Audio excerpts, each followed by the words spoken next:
প্ৰলয়ংকাৰী বানে ঘৰ দুৱাৰ সা সামগ্ৰীৰ লগতে ধ্বংস কৰিলে হাজাৰ হাজাৰ বিঘা কৃষিভূমি।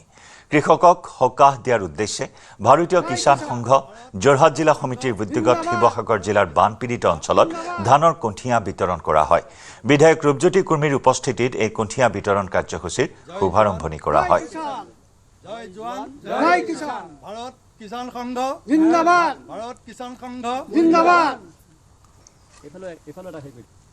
ভাৰতীয় কিষাণ সংঘ যোৰহাটৰ সমিতিৰ উদ্যোগত আজি কঠীয়া এই বিপদৰ ক্ষণত বানপীড়িত লোকসকললৈ বিতৰণৰ দিহা কৰিছিল। আজি শুভক্ষণত উপস্থিত ডক্টৰ পবি বাইদেউ, শান্তশৰ্মা বাইদেউ, আমাৰ কিষাণ সংঘৰ পেণ্ডত ডাঙৰীয়া, কোষাধ্যক্ষ মহোদয়, অৰূপা হাজৰিকা, সকলোৱে নাম লোৱা নাই, বেয়া নাপাব, বা পাইসকল, সাংবাদিক বন্ধুসকল আৰু আমাৰ ৰিচাৰ্চ স্কলাৰসকল, ষ্টুডেণ্টসকল সকলোকে সেৱা জনাইছোঁ।